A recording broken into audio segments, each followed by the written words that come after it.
Au sud d'Aix-en-Provence, aux abords de la Sète. À la caserne de pompiers des Pennes Mirabeau, la sirène se déclenche pour la première fois ce matin. VSAB au départ, Bourgogne, accident de circulation, autoroute A55. Marseille, à quel niveau? Un accident s'est produit sur l'autoroute. Hervé, pompier ici depuis 32 ans, connaît par cœur le secteur. Après le tunnel, avant Vitrolles? En venant de Vitrolles, après le tunnel. Ah, mais c'est pas du tout le littoral, pourquoi il m'a dit le littoral? Des vies sont peut-être en jeu, mais comme souvent, les indications données par les témoins sont floues. D'autant que l'accident se serait produit vers l'Échangeur, l'un des plus importants de France, où 3 autoroutes se croisent. Dans cet enchevêtrement de voies rapides et de bifurcations tous azimuts, les conducteurs perdus ont parfois des réflexes malheureux. Les gens qui signalent l'accident ne savent pas forcément où ils sont, ils ont du mal à indiquer un point kilométrique. Ça retarde forcément quelques minutes les secours. Quand il s'agit de vie humaine, c'est toujours précieux. Au bout de 5 minutes, Hervé repère enfin l'accident, mais il est de l'autre côté des voies. Ah, c'est là. Il fait demi-tour pour porter secours aux victimes au plus vite. La voiture accidentée est pliée sur le terre-plein d'une bifurcation. Bonjour. Les secours arrivent. Vous êtes blessée, madame? Vous avez mal quelque part? Sur le côté, ouais.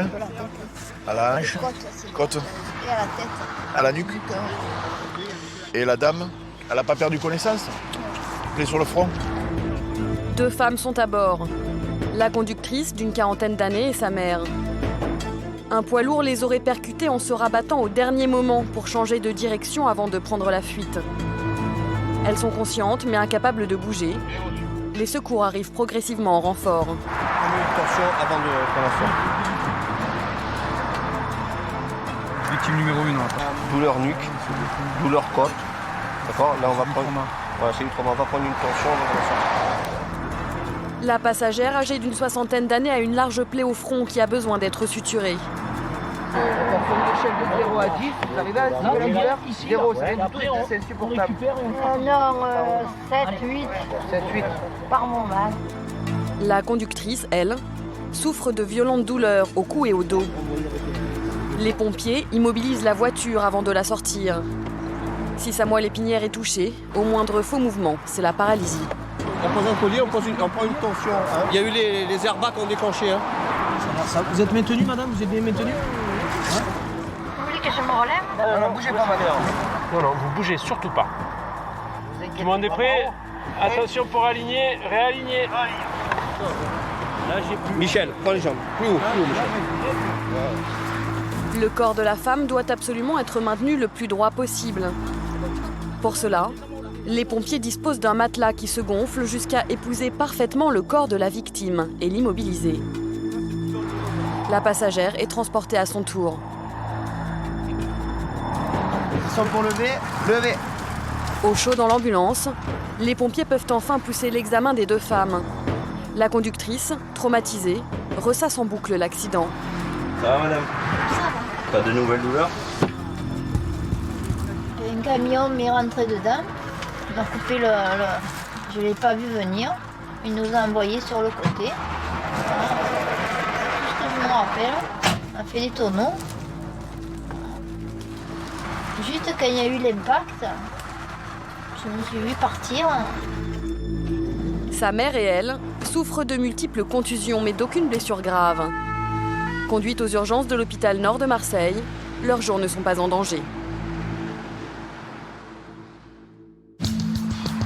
L'autoroute du Soleil, un long ruban de bitume de 312 km qui dessert le littoral méditerranéen. Aux abords d'Aix et Marseille, le trafic de l'artère provençale se densifie. Vous connaissez ces paysages du sud qui défilent derrière votre pare-brise. Nous allons vous faire découvrir l'envers du décor, y compris ses facettes les plus insolites. Et plus tu l'appelles, et plus il s'enfuit. Hein. Ils sont pompiers, gendarmes ou encore dépanneurs. 24 heures sur 24, ces hommes de l'ombre prennent tous les risques pour vous protéger ou vous secourir. On a de la chance si on ne se cartonne pas cet après-midi. Hein. Le pire ennemi de ces urgentistes, la vitesse. 179! Pour intercepter les chauffards, le peloton de gendarmerie s'est même doté d'une unité spéciale, la brigade rapide d'intervention. Ça, la fantaisie, moi ça m'amuse pas trop, vous voyez. Car sur l'autoroute, le moindre écart peut vite prendre des proportions dramatiques. Un petit peu de fatigue qui commence à se faire sentir et c'est le choc. Excès de vitesse, consommation d'alcool et de stupéfiants. C'est le retrait de permis et conduire immédiat. Au milieu des conducteurs dangereux slaloment également des délinquants professionnels qui réservent parfois des surprises aux gendarmes. Photographie, mira. Qui c'est ça? Si, seguro. Eh oui, bravo. Ah oui, c'est vous. Pendant plusieurs semaines, nous avons suivi les missions d'urgence et intervention à haut risque de ces hommes et femmes qui veillent sur la route de vos vacances. Comment je vais aller chercher ça? Moi, j'ai appelé du renfort là parce que pour le sortir. Bienvenue dans les coulisses de l'autoroute du Soleil.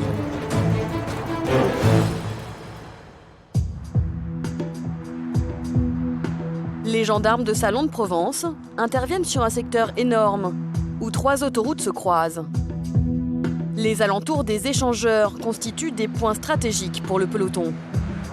3 accidents mortels s'y sont produits l'année dernière. Alors régulièrement, ils y traquent les excès de vitesse. Une unité a même été spécialement créée pour la BRI, la Brigade Rapide d'Intervention. Sa mission ? Intercepter les chauffards avant qu'ils ne commettent l'irréparable. À 45 ans, Frédéric est l'un des pilotes de cette unité. On a un véhicule rapide d'intervention qui roule à plus de 250 km/h et en plus on a des stages de pilotage. On a la faculté de pouvoir rattraper pratiquement tout type de véhicule. Sa spécialité, c'est ce qu'on appelle les gros excès de vitesse. Autrement dit, les automobilistes dont le compteur dépasse les 179 km/h. On va dire que c'est 80% de notre activité. En moyenne, sur un mois, nous avons entre 15 et 20 rétentions de retrait de permis. À cette vitesse, la distance de freinage augmente de 25% par rapport à l'allure autorisée. Pourtant, les gendarmes attendent rarement bien longtemps avant de croiser un de ces chauffards. 176. Donc on vient d'enregistrer une vitesse à 176 km/h. La berline bleue est déjà hors de vue. Pour la rattraper, et rouler l'envoi. Les gendarmes poussent leur compteur à 200 km/h. Il est à 180 largement dans les. Quelques secondes plus tard, ils arrivent à la hauteur du conducteur qui a été ralenti par une camionnette. Rapidement, des détails attirent l'attention de Frédéric. Ils escortent de près le conducteur jusqu'au péage. Les papiers du véhicule, votre permis, monsieur? Bon, déjà, première chose, ça, la fantaisie, moi, ça m'amuse pas trop, vous voyez. Vous avez un sigle européen, il faut le respecter. Vous avez un chiffre, vous voulez changer votre plaque avec un 13, c'est autorisé, il n'y a pas de souci, vous payez un jeu de plaque. Seconde chose, on vous enregistre à la vitesse de 176 km/h. Vous avez dû le voir parce que vous tremblez dans votre voiture, donc vous vous êtes dit, aïe, je vais un petit peu trop vite.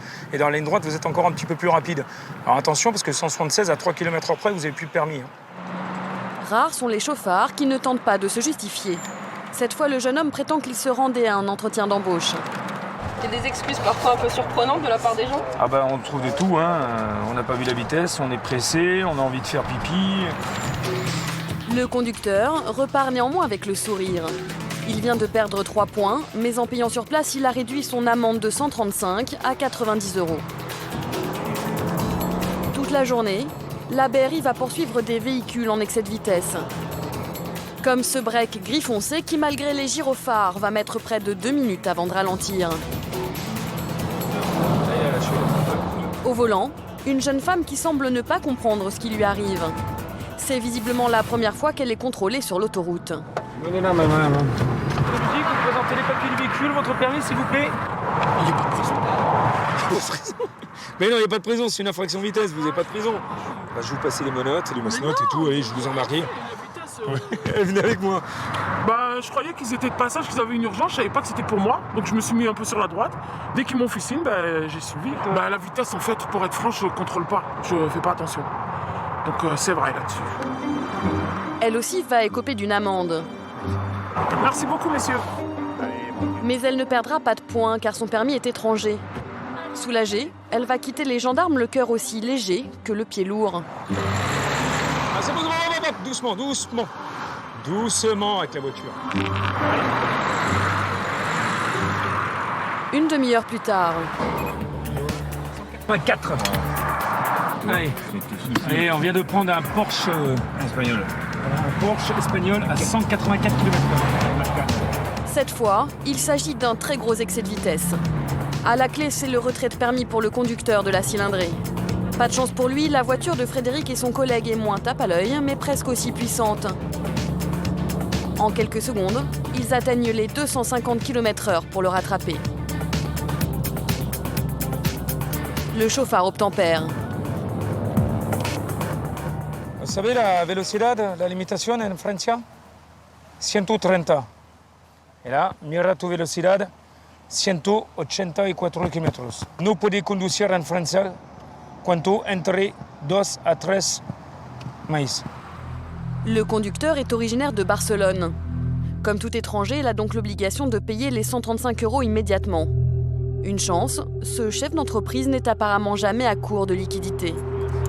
On pourra repartir puisque son épouse a un permis qui est valable en France. La seule chose que je vais lui indiquer, c'est que monsieur pourra conduire à partir de la frontière, puisque là, la fraction est simplement valable sur le territoire français. Le chef d'entreprise devra en prime se priver du plaisir de conduire jusqu'à la frontière. À quelques kilomètres de là, les motards vont eux aussi croiser la route d'un chauffard. À 39 ans, Gabriel commande l'escadron départemental de sécurité routière des Bouches-du-Rhône. 204 km/h. Moto orange. La prochaine aire d'autoroute est à seulement 2 km. Gabriel doit absolument rattraper le motard avant pour procéder à son contrôle. Lancé à près de 250 km/h, le moindre défaut de la chaussée peut être fatal. Rapidement, le motard comprend qu'il est cerné par les gendarmes et ralentit.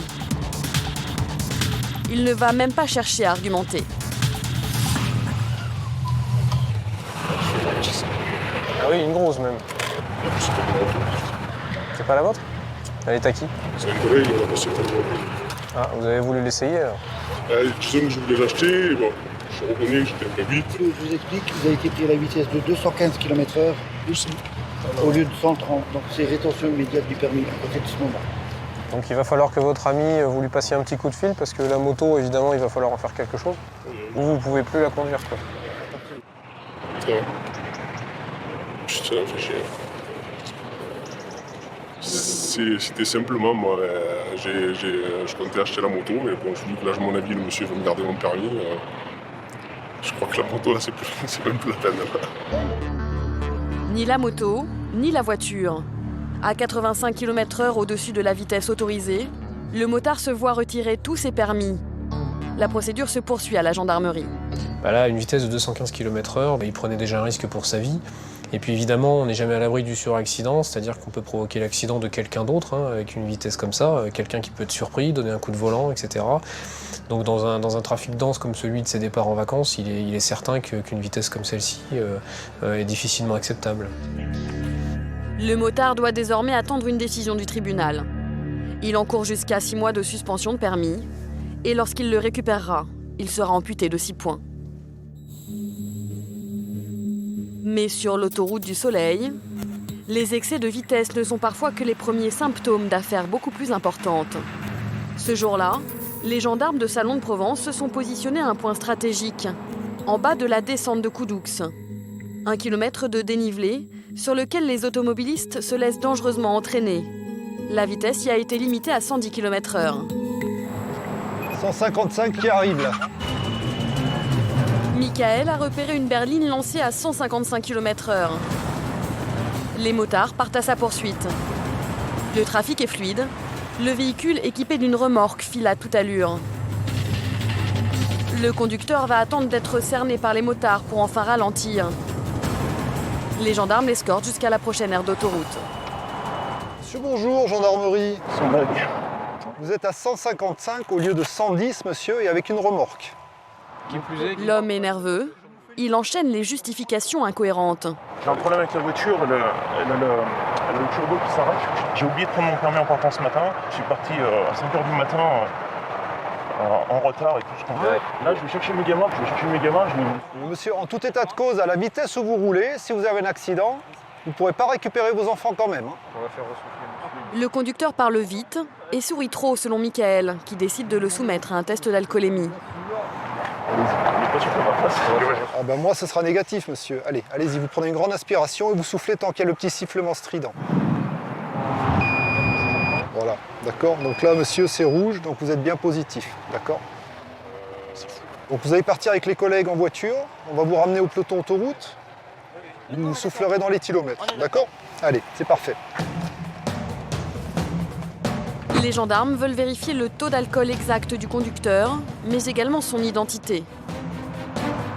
Je vais pas souffler de ma place. Ça sera sympa. Allez, je vous laisse faire.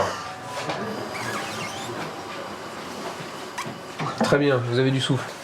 Je vous invite quand même à prendre connaissance du taux, donc 0,58. Alors il faut savoir que ce taux, il faut le multiplier par 2. Oh putain, c'est le 0,25. Voilà. C'est-à-dire qu'à l'instant T, vous êtes à 1,16 g. C'est 2 fois plus que le taux autorisé. Autrement dit, un délit. L'homme serait coutumier des faits. Il va nous confier un pan de sa lourde histoire personnelle. J'ai consommé de l'alcool hier soir, comme presque tous les soirs, pour pas vous cacher la vérité.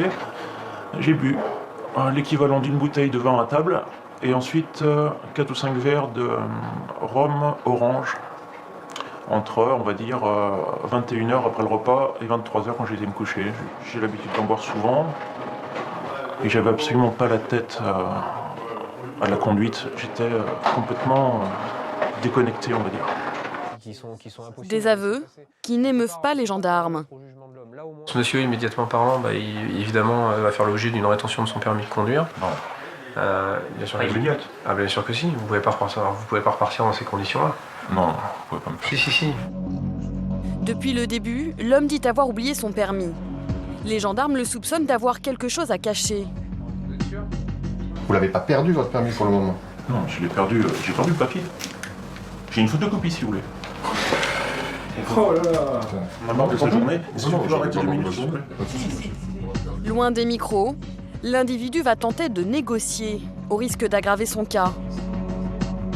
Les gendarmes interrogent alors leur fichier pour vérifier son identité. Le dossier de l'homme qui se présente comme un bon père de famille va les surprendre. 98 usages de stupéfiants. Ouais, donc c'est quelqu'un qui depuis 20 ans s'illustre assez défavorablement dans le paysage. Autre délit routier. Oui. Manifestement, on a du vol, du recel, du trafic de stupéfiants, etc.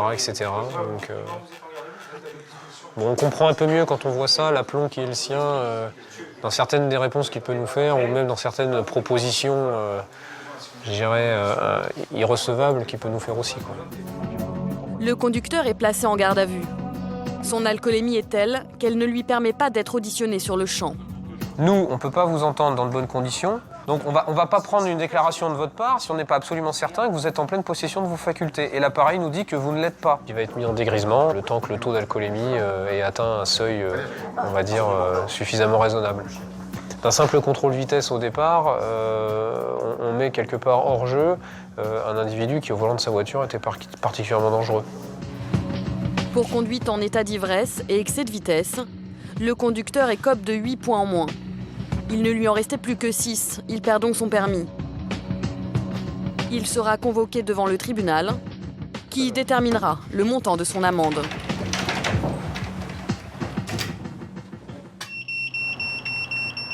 VSAV 137, VSR 4 et VLCG 19 au départ. 21h30. Un accident s'est produit dans la fameuse descente de Coudoux. Cette fois, ce sont les pompiers de la caserne de Salon de Provence qui sont mobilisés. C'est Pascal, 47 ans, qui coordonne leur intervention. A priori, il y aurait un poids lourd d'impliqué avec un véhicule léger style fourgon sur le terre-plein central, quoi. Mais c'est toujours un peu délicat d'intervenir sur le côté gauche. Parce que les gens qui roulent sur l'autoroute, lorsqu'ils rencontrent des accidents, ils ralentissent pas forcément. Il y a les ASF qui sont là déjà. Une personne est prise en charge dans l'ambulance. Le poids lourd, accidenté, toujours sur la voie rapide de gauche. Le minibus, quant à lui, semble avoir été projeté à l'opposé. Qu'est-ce que ça donne? Ils étaient 15 dans le minibus. Apparemment, il n'y a pas de blessés. On les a interrogés. C'est le minibus de Bulgare. Ouais. Et après, ensuite, on a le poids lourd là-bas. Le poids lourd? Il n'y a que le chauffeur qui est un peu choqué, mais apparemment, il aussi, il a rien. Pascal découvre une scène étonnante. 15 personnes au regard hagard sont agglutinées derrière la glissière de sécurité. Ces enseignants bulgares revenaient d'Espagne lorsque leur minibus a été percuté. Tout va bien? Vous voulez aller à l'hôpital? Non, non. Je dormais, j'ai juste entendu le bruit de l'accident. Je pense que le conducteur du camion a dû s'endormir car il nous est rentré dedans par derrière. Personne n'est blessé, il y a juste des dégâts matériels. Rien de plus. L'état du minibus atteste de la violence du choc. C'est presque un miracle qu'il n'y ait pas de blessés. Que s'est-il passé? Dans l'ambulance, le chauffeur du poids lourd va donner une explication aux pompiers. Vous l'avez percuté par l'arrière, le minibus? Par l'arrière, oui. D'accord. Moi, je suis à 90, j'ai eu une seconde d'inattention. D'accord. Donc, j'étais juste choqué. Sur l'autoroute, un accident mortel sur 5 est dû à la fatigue. Donc, j'avais fait déjà pas mal de travail. Un petit peu de fatigue qui commençait à se faire sentir. Et c'est le choc. Moi, en tant que professionnel de la route, je suis constamment lié à ce problème-là. Et bon, je pensais pas que ça pouvait m'arriver un jour, mais là, la preuve que ça peut arriver à tout le monde. Les passagers sont évacués par les gendarmes sur l'aire de Lançon de Provence. Ils devront se débrouiller pour trouver un bus régulier pour rejoindre la Bulgarie. Vu les masses engendrées dans l'accident, il aurait pu avoir des blessés beaucoup plus graves. Surtout dans le minibus, vu que c'est un semi-remorque qui les a poussés, on aurait pu avoir au moins un blessé grave dans le minibus, les gens qui se trouvaient sur la partie arrière. Donc je ne vais pas dire que c'est un quotidien, mais ça arrive souvent sur l'autoroute. Pour éviter un suraccident, une voiture doit rester le moins longtemps possible sur les voies. Le minibus est donc immédiatement évacué par un dépanneur, un maillon essentiel dans la chaîne de secours de l'autoroute. 8 h du matin, dans l'une des 3 sociétés de dépannage mobilisées pour intervenir sur l'A7. À 21 ans, Kevin est dépanneur depuis 1 mois seulement. Et il n'a pas choisi ce métier uniquement par passion des voitures. On se sent un peu comme si on était le sauveur en fait, puisque la personne en fait elle part en vacances, elle tombe en panne sur l'autoroute. Ah ben comment on va faire pour partir en vacances? Ben, le dépanneur est là, il vous dépanne et vous repartez en vacances. Les gens ils sont contents, ils nous remercient. Pas toujours, mais la plupart c'est comme ça. Après 1 mois de métier, Kevin commence à peine à prendre ses marques. Mais ce soir, il va découvrir que sur l'autoroute, rien ne se passe jamais comme prévu.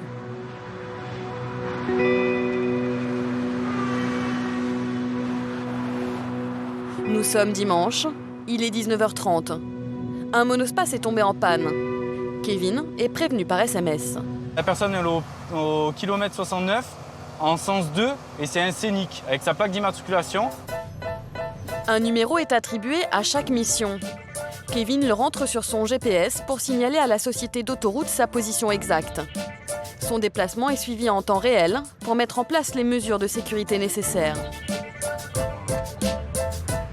Quand vous voyez sur les panneaux d'autoroute où il y a marqué véhicule en panne à 3 km ou véhicule accidenté ou bouchon, tout ça, nous on tape le numéro. L'autoroute sait qu'on va chercher la personne et quand on arrive sur place, on clique sur arriver sur place et ensuite fin d'intervention et ils effacent le message d'intervention qui est marqué sur les panneaux lumineux. Kevin approche du lieu de la panne, mais il est ralenti par les bouchons de retour de week-end. Par contre là, on n'a pas le droit de prendre la borne d'arrêt d'urgence. C'est juste pour les accidents. Donc on est obligé de rester dans les bouchons pour une personne qui est en panne. Il est juste là. C'est pas la bonne personne. En effet, il y a bien une voiture arrêtée, mais elle ne correspond pas au signalement. Bonjour. Bonsoir monsieur. Bonsoir. Qu'est-ce qui se passe? La voiture a pu redémarrer, mais j'ai l'impression que c'est la batterie. Hein. Et vous montez dans le camion avec moi. Moi, je vais charger le véhicule à l'attendant. Ouais. L'immatriculation ne correspond pas et la marque du véhicule non plus. Donc je pense qu'il doit y avoir un deuxième véhicule un peu plus loin. Kevin charge quand même le véhicule avant de repartir. Et vous vous arrêtez même si c'est pas la bonne voiture? Oui. Pourquoi? Parce qu'on doit aider tous les gens qui sont sur l'autoroute. Quelques centaines de mètres plus loin, il repère une deuxième voiture sur la bande d'arrêt d'urgence. Mais là encore, ce n'est pas le monospace signalé. Brum brum, si, solo esperar. Monsieur, vous allez où? Restez derrière la barrière. Restez derrière la barrière. La voiture de ce couple d'Italiens est en surchauffe. Mais ce n'est pas la mécanique qui inquiète Kevin. Monsieur, mettez-vous derrière la barrière, s'il vous plaît. Se mettre derrière la barrière de sécurité, s'il vous plaît. Le véhicule surchauffe dans les bouchons et le moteur s'arrête à chaque fois. Donc ils sont arrêtés sur le bord de la route pour pouvoir laisser refroidir. Bon là, ça va, il y a des bouchons, les gens ils roulent pas. Mais s'il n'y avait pas de bouchons, les gens roulent à 110, 130 ici. Et c'est hyper dangereux. Après quelques minutes, le moteur de la voiture est enfin refroidi. On va aller chercher l'autre voiture. Kevin repart en quête du monospace. Mais décidément ce soir, les conducteurs semblent s'être passé le mot. Ben là, je vois qu'il y a un camion qui est bloqué. Il faut pas rester là, monsieur. Il y a beaucoup de bouchons, le disque terminé. 30 minutes et je rentre. Vous avez une aire plus loin, une aire de repos. Pas de disque aussi pour Oui, mais monsieur, mais il faut pas rester là, c'est une bande d'arrêt d'urgence, c'est fait pour les véhicules en panne ou accidentés. Vous êtes en panne? Non. Ah ben alors il faut circuler. Bon, c'est strictement interdit. C'est fait pour les véhicules en panne ou accidentés. Et lui, il fait sa pause et si les pompiers ont besoin de passer, ben, il va bloquer le passage. Après 3 arrêts, il entrevoit enfin le monospace. Bonjour. Alors qu'est-ce qui se passe? Elle faisait un bruit bizarre, ça a fait de la fumée, le moteur s'est emballé, j'ai eu le temps juste de me mettre sur le côté. Ouais. Ok, bon. Apparemment, ça serait le turbo qui serait mort. Kevin ne peut rien faire sur place. Il charge le véhicule et ses propriétaires. Hop, c'est bon, allez monsieur. Pour les dépanneurs, la mission s'arrête là. Et heureusement pour lui, la journée aussi. Car le lendemain, une autre surprise l'attend. L'autoroute du Soleil porte parfois mal son nom. Ce jour-là, en raison de la pluie et des vents violents, le département des Bouches-du-Rhône est en alerte orange. Kevin est appelé sur une urgence. Là, il y a un accident sur l'autoroute, un fourgon. Je sais qu'il est sur la voie de gauche et qu'apparemment, d'après ce que j'ai compris, il a tapé dans les barrières de sécurité. L'accident serait dû au mauvais temps. Sur une chaussée détrempée lors d'un freinage brusque, les roues se bloquent et les voitures dérapent. C'est le phénomène de l'aquaplaning. On n'y va pas très bien, ça glisse et il risque d'avoir un suraccident puisque les gens peuvent être surpris qu'une dépanneuse soit sur la voie de gauche. Sur sa gauche, en effet, Kevin découvre le fourgon renversé. Comment je vais aller chercher ça? Le chauffeur de ce camion de livraison aurait perdu le contrôle en dépassant une voiture. Il a traversé les glissières de sécurité pour atterrir sur le terre-plein central, avant de terminer sa course sur le toit. Le conducteur, sorti miraculeusement indemne de l'accident, a été emmené par les gendarmes. Ouais, j'ai appelé du renfort là parce que pour le sortir... Ouais yo. Eh ouais, j'ai besoin d'aide là, je sais même pas comment le sortir. C'est la première fois que Kevin doit intervenir sur ce type d'accident. Son collègue Johan vient lui prêter main forte.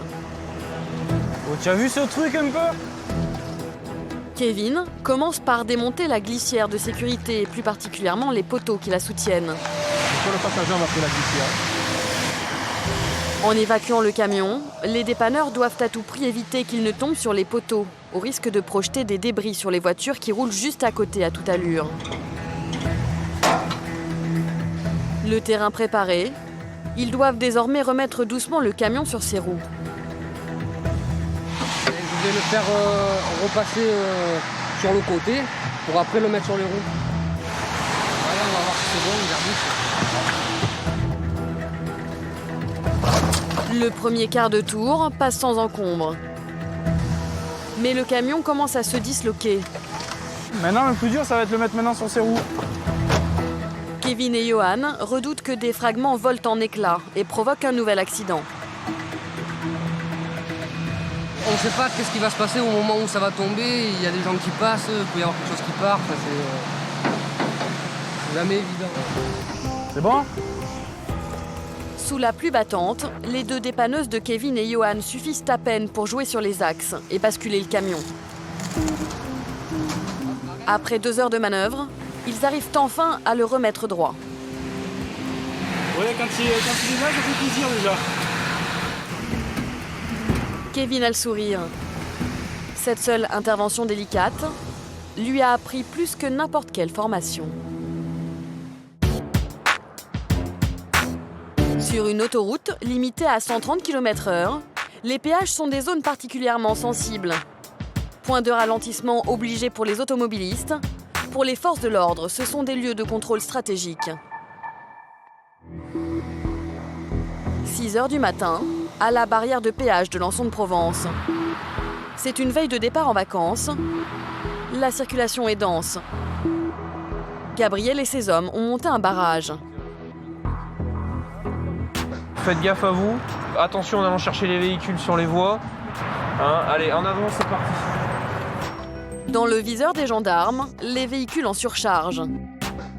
À l'aide d'une balance intégrée dans le sol, ils effectuent 2 pesées successives, à l'avant et à l'arrière. Encore, reculez. C'est bon. Scooter, sommiers de lit et même réfrigérateurs, les toits de certaines voitures débordent de tout ce qui n'a pas trouvé de place dans les habitacles. Pourtant, le poids d'un véhicule ne doit pas dépasser 10% de sa charge maximale. Des surcharges insolites, mais surtout dangereuses. Le véhicule, il est conçu pour une certaine charge, c'est-à-dire que les freins sont adaptés, les pneus sont adaptés. Maintenant, si vous mettez le double de charge, il est bien évident que lorsque vous allez freiner, les pneus vont se déformer, ils n'auront pas la capacité à encaisser le freinage, ni les freins, et ce qui est une cause d'accident. Monsieur, bonjour. Vous avez droit à 2 tonnes de sang. Ok, ce qu'on va faire, on va procéder à la pesée du véhicule. Donc vous mettez votre roue avant sur la petite bande grise, je vous dirai stop. Mais parfois, les automobilistes tentent de ruser. Comme cette famille qui se rend en Tunisie et dont les 2 passagères descendent discrètement pour essayer de gagner quelques kilos. Non, non, non. Les 2 dames montent dans la voiture. Ah bon? Ah oui, oui, oui. Voilà, donc là, la pesée s'effectue bien entendu avec les passagers à bord, parce que sinon, ça fausse toutes les données. 2 tonnes 9. Vous avez 700 kg de surcharge. Non, mais ça, c'est des passagers. Oui, mais ça c'est... Je suis tenté de dire, pas mon problème, madame. Vous allez vous garer à côté des autres véhicules et vous venez me retrouver à la cahute, s'il vous plaît? Merci. Là, ils ont essayé un peu de gruger. Bon, ces 2 dames étaient d'un physique relativement frêle, donc c'est pas les 100 kg qui auraient pu faire ou les 120 kg qui auraient pu faire la différence. Hein. Malgré tout, ils essayent, c'est de bonne guerre. Voilà. La loi prévoit une amende de 90 € par tranche de 500 kg de surcharge. Pour ce conducteur, la somme atteint donc 180 €. Mais en plus, il doit trouver une solution pour décharger l'excédent de sa voiture et rejoindre le port. Le taxi, qu'est-ce qu'il fait? Il va mettre les affaires. Le taxi, il prend les 500 kilos que vous avez en trop, il vous accompagne jusqu'à Marseille, jusqu'au port. Et on va faire ça. Un taxi, il faut combien? 100 €. 100 €. Je devais dépenser en vacances. C'est prévu pour les 10 jours de vacances. Maintenant, je vais aller taxer de l'argent à mes amis là-bas. Je vais faire le manger, on va dire. Son portefeuille allégé de 280 €, c'est maintenant son véhicule qu'il doit décharger de 700 kg. C'est de la vaisselle, des chaussures, des casseroles, tout ce qui est électroménager. Juste, on peut enlever les 2 passagers et les faire monter derrière, ça fait moins de poids. Ah mais oui, on est tout à fait d'accord. Voilà. Elle a fait 70. S'il te plaît. Non, mais me fais pas grossir, s'il te plaît. Il est 8 h du matin quand la famille part enfin. Elle arrivera à temps pour le départ de son ferry. Mais au péage de Lançon-de-Provence, l'un des plus grands de France, les contrôles ciblés des gendarmes sont souvent interrompus par des infractions imprévues. Depuis quelques mois, ils sont de plus en plus souvent confrontés à un autre type de délinquance, les passages en force. Plus de 450 l'an dernier. Le procédé est simple, comme l'atteste cette vidéosurveillance. Au moment de payer, le chauffeur ne ralentit pas et fait simplement sauter la barrière. Pour éviter de voler dangereusement en éclats, elles sont en effet prévues pour se décrocher. Les gendarmes interceptent un fourgon qui vient justement d'essayer de passer en force au péage. À son bord, un conducteur et 5 passagers. Sur l'ordinateur, première surprise, le véhicule est déjà fiché par la société d'autoroute. Ici, on a un système informatique des non-paiements de passage sur autoroute. Ce véhicule a 28 passages en force, donc 28 non-paiements d'autoroute, enregistrés. Samuel demande des explications au conducteur. Il se confronte à une autre barrière, celle de la langue. Vous êtes passé sans payer l'autoroute. 28. 28. L'homme feint de ne pas comprendre. Samuel décide d'interroger les passagers du fourgon. Mais là encore, aucun ne parle français. Someone speak English? Normal? Madrid, Barcelone? Valencia? Samuel soupçonne le conducteur de ne pas être un simple resquilleur, mais aussi de transporter ses passagers en toute illégalité. C'est du transport de personnes. D'accord? Et ils prennent pas les lignes régulières. Hein, c'est de l'occasionnel, ça. C'est quand vous faites des voyages, vous transportez des personnes. Donc, direction Espagne-Roumanie, c'est des gens qui vont travailler en Espagne, qui font la période des oranges et des clémentines. Et ils reviennent et ils récupèrent des gens au passage et les ramènent en Roumanie. Moyennant argent. Moyennant, tout à fait, de la monnaie. Mais ça va être plus difficile à déterminer, mais je pense qu'on va arriver à en discuter. Francis, qui parle couramment espagnol, mène l'enquête directement sur place. ¿Todos hablan español? Il veut interroger les passagers séparément pour vérifier les dires du chauffeur. Para usted, el chofer, ¿cuál es exactamente para usted? Es amigo de mi novio. Ah, ¿es un amigo? Sí, de él. Pues, ¿ha pagado para el viaje? ¿No ayuda el chofer a pagar? ¿No paga gasoleo? ¿No paga el peaje? Les passagers tiennent tous le même discours qui semble appris par cœur. Elles disent que c'est un bon ami de voisinage, voire du quartier là où ils vivent en Espagne, à Madrid, et qu'il les aura proposé de venir gratuitement dans son fourgon, sans rien payer. L'interrogatoire n'a rien donné. Mais au poste, Samuel va faire de nouvelles découvertes. Le fourgon n'aurait pas 28, mais 39 passages en force à son actif. Un business qui permet au conducteur de réduire le coût de ses trajets. Et les gendarmes ont des preuves. Ces photos prises par les caméras au péage. Mais le chauffeur s'entête. Qui c'est ça? Si, seguro. Eh oui, bravo. Ah oui, c'est vous. Es usted, señor. Allez, il s'assoit. Ça en envoie de plus en plus, c'est quasiment, je dirais pas que c'est journalier, mais toutes les semaines, ouais. Toutes les semaines, on intercepte des véhicules qui ont commis des passages en force. Ouais. Dans le système de fichiers qu'on a actuellement, j'ai 15 000 véhicules répertoriés. En plus des tarifs des trajets, l'autoroute facture les frais de réparation. Avec 39 passages en force, l'addition grimpe vite. Ça, là, il blanchit, là, vu la facture. 13, 4.060, 10, 99. Vale? Le conducteur continue de mentir. J'ai acheté ce fourgon il y a 2 mois. Ah, lui, il dit que c'est pas lui qu'il a acheté le véhicule il y a 2 mois, alors qu'il l'a acheté au mois de juin. C'est pas vrai du tout, quoi. Si vous payez pas, vous êtes immobilisé. D'accord? Puis l'homme change de tactique et tente maintenant de négocier.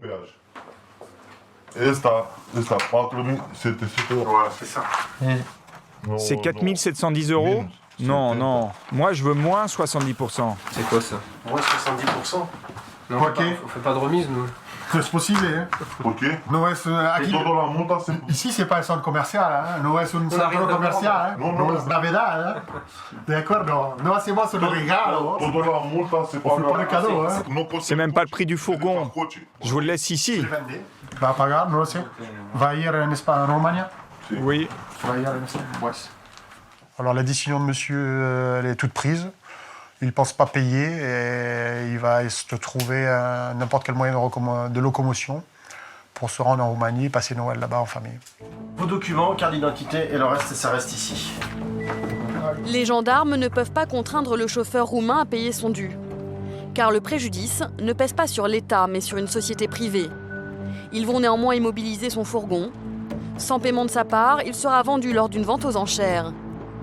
Les passagers, quant à eux, devront se débrouiller pour rejoindre une gare de bus régulier. Les conducteurs qui ne respectent pas la loi ne sont pas les seuls à bousculer le rythme lancinant de l'autoroute du Soleil. À la caserne des pompiers, un nouvel appel vient de tomber.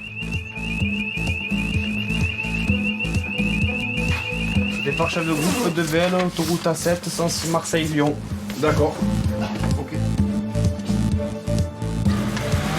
Un véhicule est en feu sur l'autoroute. Hervé, le chef de groupe, ne sait pas encore s'il y a des passagers à l'intérieur. Problème, c'est l'heure du déjeuner.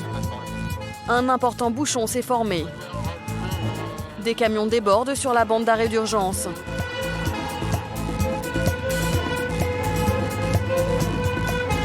Hervé peine à se frayer un passage. À son arrivée sur les lieux, un autre équipage est en prise avec les flammes. L'épaisse fumée risque de provoquer un suraccident. Les pompiers particulièrement exposés doivent agir vite. Après 5 minutes, la voiture n'est plus qu'une carcasse fondue, laissant présager le pire pour le conducteur. Finalement, Hervé repère un homme avec les gendarmes. Bonjour monsieur, c'est vous le propriétaire du véhicule? Qu'est-ce qui s'est passé? Je roulais, la voiture s'est mise à fumer, les gens me klaxonnaient, j'ai arrêté, elle flambait. Elle était en flamme dessus. J'ai pris une serviette, j'ai essayé d'éteindre, mais j'arrivais pas. Par chance, le retraité qui se rendait à une partie de pétanque est parvenu à s'extraire de son véhicule avant qu'il ne soit trop tard. Il est encore sonné. Les pompiers essaient de lui redonner le sourire. Vous voulez récupérer les boules? Fais-lui laver les mains. Non, on peut rien récupérer, je crois. Même pas les boules, mais on l'a cochonné. Elle était bien la voiture. Elle était neuve, pas neuve, mais en fait, elle était nickel. Comme très souvent dans ces cas-là, l'incendie serait d'origine mécanique. Spectaculaires, ces incidents sont fréquents, mais heureusement, rarement graves. D'autres, en revanche, beaucoup plus inhabituels, peuvent avoir de lourdes conséquences. Car l'autoroute est synonyme de vitesse et de ligne droite.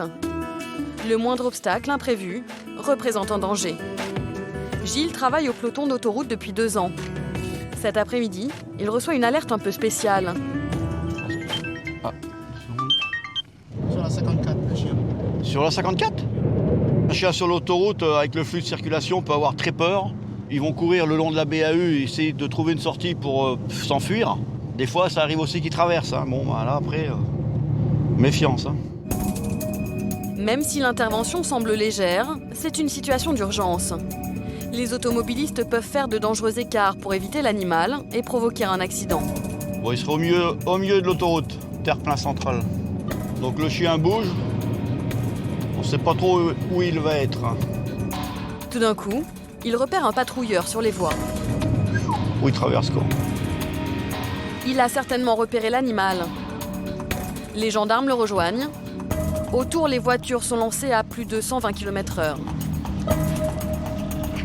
Bon, il est où ce corneau là? Il est au milieu, putain, il est au milieu là. Le chien vient de réapparaître au milieu des voies.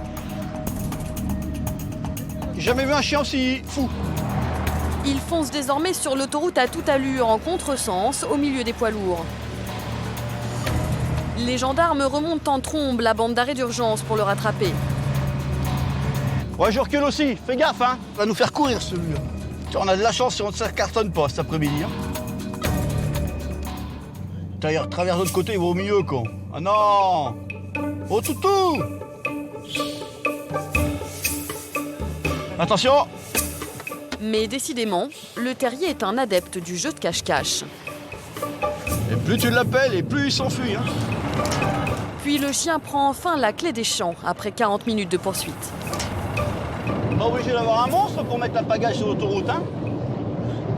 30 cm, 4 pattes et c'est bon, hein? Les gendarmes peuvent reprendre leur patrouille. D'autant que ce soir, ce sont les oiseaux de nuit qu'ils ont prévu de contrôler.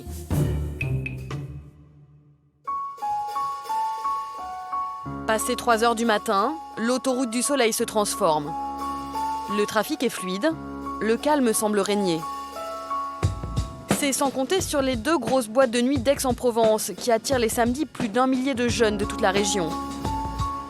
Des fêtards qui prennent parfois le risque de rentrer chez eux en voiture, quel que soit leur état. Fête et conduite. Un cocktail explosif à l'origine de nombreux accidents que tentent de limiter tous les week-ends les gendarmes. On est dans la nuit de samedi à dimanche, donc les gens évidemment ils font la fête. Quand on fait la fête, généralement, hélas, on consomme de l'alcool ou alors des produits stupéfiants. Évidemment, c'est en fin de soirée que le taux d'alcool est le plus haut et que les gens reprennent la route. La consommation d'alcool va faire qu'on va prendre des risques inconsidérés et pas s'en rendre compte. Et là, on va multiplier le danger et les risques d'accidents graves. Ce soir, 30 gendarmes sont mobilisés.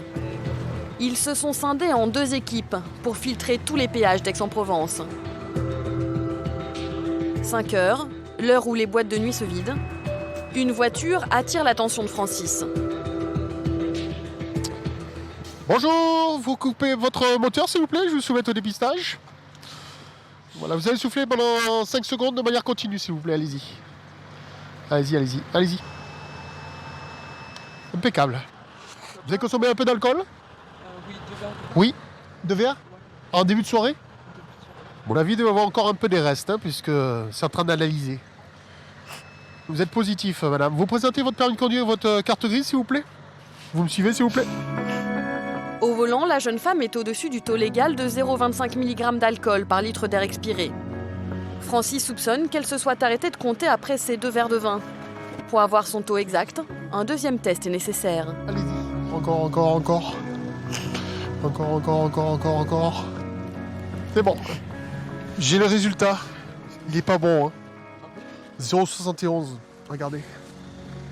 Il est pas bon du tout. C'est le retrait de permis et conduire immédiat. Je pense que c'est pas 2 verres, 4 verres. Mais 4 verres bien remplis, c'est ça ? 4 verres de vin. En réalité, la jeune femme a bu l'équivalent de 6 verres d'alcool. Avec un tel taux, 10 heures sont nécessaires pour retrouver sa sobriété. Malgré tout, elle est persuadée d'être en pleine possession de ses moyens. Là, j'aurais pu conduire. Ça, je le sais que j'aurais pu conduire. Vous avez vu le taux 0,71 ? Oui, mais il y a vraiment des personnes qui sont dangereuses sur la route, donc... Ouais, mais là, aujourd'hui, à l'instant T, ce matin, vous êtes considéré comme quelqu'un potentiellement dangereuse. Je garde le permis, malheureusement. Bilan de la soirée pour la jeune femme, 6 points en moins, la suspension de son permis pendant 3 mois et une convocation au tribunal pour fixer le montant de son amende. Elle repartira avec son père, venu la chercher en urgence à cette heure tardive. Sur l'autre péage, les contrôles s'enchaînent aussi. Positionné à un rond-point, Frédéric, le pilote de la BRI, attend dans la pénombre. Son rôle, intercepter les conducteurs qui chercheraient à échapper au barrage. Soudain, il repère une voiture qui ralentit avant de prendre un petit chemin. Tiens, allez. Lui, il a filé. Frédéric s'engage à près de 100 km/h sur la nationale pour retrouver le monospace. Il a bien ralenti, il a regardé et d'un coup, pof, il est parti. Il a pris en face, mais il n'y a rien en face. C'est une impasse. Est-ce qu'il est parti? Non, il n'est pas parti par là. Je pense pas. On va essayer de trouver. Où il a coupé ses feux. Ouais, pour ça, je vais essayer de voir si je le trouve. La voiture semble s'être envolée. Frédéric est désormais dans une zone résidentielle. Non, c'est pas ça. Il examine tous les véhicules garés. Ce qui est bizarre, c'est qu'on est quand même parti vite derrière. Ouais. Et vu le champ, on l'aurait vu là-bas au fond. Frédéric s'acharne. Il repère un chemin de terre. Là. C'est ça. Ouais. C'est eux. Voilà. Le monospace est garé tout feu éteint au pied d'une résidence. 2 hommes sont dehors à côté. Vous me présentez les papiers du véhicule, votre permis de conduire. Qui c'est qui conduisait? C'est moi. C'est vous? Non, alors. Non, c'est moi. C'est vous? Impossible de déterminer avec certitude lequel était au volant. Les gendarmes font quand même souffler les 2 hommes dans l'éthylotest. Vous êtes positif, monsieur. Heureux hasard, le passager présumé est fortement alcoolisé, tandis que celui qui dit être le conducteur est négatif. Pourquoi vous avez pris la poudre d'escampette quand vous nous avez vu? Non, j'habite là, moi. Vous êtes motorisé? Ah oui, je suis d'accord. Allez, présentez-moi. Vous avez quelqu'un chez vous? Oui.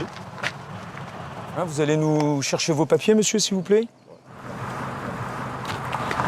Finalement, le jeune homme habite bien ici. Tiens, c'est bon. Frédéric ne saura jamais qui des deux conduisait. Mais savoir qu'ils ne reprendront plus le volant lui suffit. Les gendarmes quittent le chemin de terre pour retrouver le bitume de l'autoroute. Les contrôles vont se poursuivre jusqu'à l'aube. En 2014, sur les 20 000 personnes qui ont été soumises à un test d'alcoolémie sur les autoroutes des Bouches-du-Rhône, 3% n'étaient pas en état de conduire.